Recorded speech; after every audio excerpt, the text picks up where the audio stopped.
सभी मित्रों का हिंदी ज्ञान गंगा के इस पटल पर हार्दिक स्वागत एवं अभिनंदन। मित्रों, हम हिंदी साहित्य का इतिहास इस श्रृंखला से कुछ जानकारियाँ उपलब्ध करवा रहे हैं जो टीजीटी, पीजीटी, यूजीसी, एनवीएस और सभी राज्यों की शिक्षक भर्ती परीक्षा हेतु महत्वपूर्ण हो सकती है। यदि आपने या आपके किसी मित्र ने हिंदी विषय से आवेदन किया हो तो उसके लिए यह वीडियो उपयोगी सिद्ध हो सकती है। हम हिंदी साहित्य के इतिहास लेखन की परंपरा में गारसा दत्तासी से लेकर रामचंद्र शुक्ल तक अध्ययन कर चुके हैं। आज हम आचार्य हजारी प्रसाद द्विवेदी के विषय में कुछ जानकारियां संग्रहित करेंगे। मित्रों, आचार्य हजारी प्रसाद द्विवेदी वो व्यक्ति है जिन्होंने आचार्य रामचंद्र शुक्ल की अनेक अवधारणाओं को तर्क के बल पर चुनौती देते हुए खंडन किया है। आचार्य रामचंद्र शुक्ल ने जिन 12 ग्रंथों को पृथ्वीराज रासो, परमाल रासो जैसे ग्रंथों को लेकर आदिकाल का नाम वीरगाथा काल रखा था, आचार्य द्विवेदी जी ने उन 12 ग्रंथों के प्रामाणिकता एवं ऐतिहासिकता के विषय पर प्रश्न चिन्ह लगा दिए। ठीक उसी प्रकार आचार्य शुक्ल भक्ति का उदय विदेशी आक्रमणों, मुगलों के आक्रमण से मानते हैं, जबकि हजारी प्रसाद द्विवेदी ने उनके इस मत का खंडन करते हुए कहा है कि दक्षिण में तो विदेशी आक्रमण नहीं हुए तो फिर वहाँ भक्ति का उदय कैसे हो गया। हजारी प्रसाद द्विवेदी कहते हैं कि भक्ति भारतीयों की स्वाभाविक अनुभूति है जिसके फलस्वरूप भक्ति काल का उदय हुआ।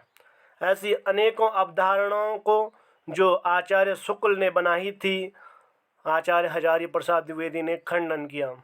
हम उनके व्यक्तिगत परिचय के रूप में कुछ जानकारियां देखेंगे कि उनका जन्म 1907 में दुबे का छपरा नामक स्थान पर हुआ था और 19 मई 1979 ईस्वी को वे दिल्ली में काल के गाल में समा गए।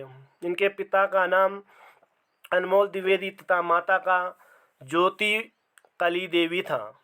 ये इनकी व्यक्तिगत जानकारियाँ। आचार्य द्विवेदी 8 नवंबर 1930 से शांति निकेतन में अध्यापन शुरू किया। यहीं पर आचार्य रविन्द्रनाथ टैगोर, गुरुदेव रविन्द्रनाथ टैगोर और आचार्य क्षितिमोहन सेन के प्रभाव से, उनके सानिध्य से साहित्य का गहन अध्ययन करने लगे और अपना स्वतंत्र लेखन के रूप में भी व्यवस्थित रूप से लेखन करने लगे। आचार्य श्री 20 वर्षों तक शांति निकेतन में अध्यापन के उपरांत द्विवेदी जी ने 1950 में काशी हिंदू विश्वविद्यालय में हिंदी विभाग अध्यक्ष के पद पर भी और प्रोफेसर के पद पर भी कार्य किया। एक महत्वपूर्ण प्रश्न कई प्रतियोगी परीक्षाओं में पूछा जाता है कि द्विवेदी जी को पद्म भूषण से कब विभूषित किया गया था। यह द्विवेदी 1957 को द्विवेदी जी को कौन से पुरस्कार से नवाजा गया था। तो मित्रों, 1957 में राष्ट्रपति द्वारा पद्म भूषण से द्विवेदी जी को सम्मानित किया गया था। आचार्य हजारी प्रसाद द्विवेदी के 3 महत्वपूर्ण इतिहास ग्रंथ हैं जिनको पढ़ने समझने से हम हिंदी का विकास, उद्भव और इतिहास जान सकते हैं। प्रथम ग्रंथ हिंदी साहित्य की भूमिका जो 1940 में प्रकाशित हुआ था। दूसरा ग्रंथ हिंदी साहित्य का उद्भव और विकास जो 1952 में प्रकाशित हुआ था। और एक ग्रंथ और 1952 में प्रकाशित हुआ जिसका नाम हिंदी साहित्य का आदिकाल था। ये तीन महत्वपूर्ण ग्रंथ हिंदी साहित्य के आचार्य द्विवेदी के मील के पत्थर साबित हुए। और द्विवेदी जी ने एक महत्वपूर्ण कार्य किया कि उन्होंने इतिहास परंपरा की निरंतरता का अनुसरण करते हुए एक व्यापक इतिहास दर्शन की भूमिका तैयार की। ये द्विवेदी जी की महत्वपूर्ण भूमिका थी। आचार्य रामचंद्र शुक्ल की ही तरह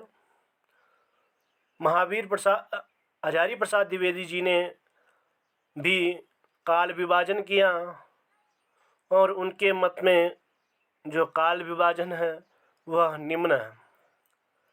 आदिकाल 10वीं शताब्दी से लेकर 14वीं शताब्दी तक, और इसी आदिकाल का नाम आचार्य रामचंद्र शुक्ल ने वीर गाथा काल रखा था। परंतु आचार्य हजारी प्रसाद द्विवेदी द्वारा जो नाम दिया गया आदिकाल वह सर्वमान्य है और प्रचलित भी है।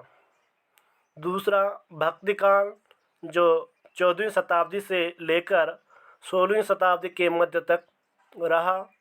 रीतिकाल जो 16वीं शताब्दी के मध्य से लेकर 19वीं शताब्दी के मध्य तक रहा। और आधुनिक काल 19वीं शताब्दी से लेकर 1952-55 तक का जो कालखंड रहा वो आधुनिक काल के अंतर्गत आचार्य द्विवेदी जी ने रखा। यह द्विवेदी जी के विषय में महत्वपूर्ण जानकारी थी। मित्रों, अधिक से अधिक शेयर कीजिए। कल हम पुनः इसी इतिहास परंपरा के विषय को लेकर आएंगे। तब तक के लिए आप सभी का धन्यवाद।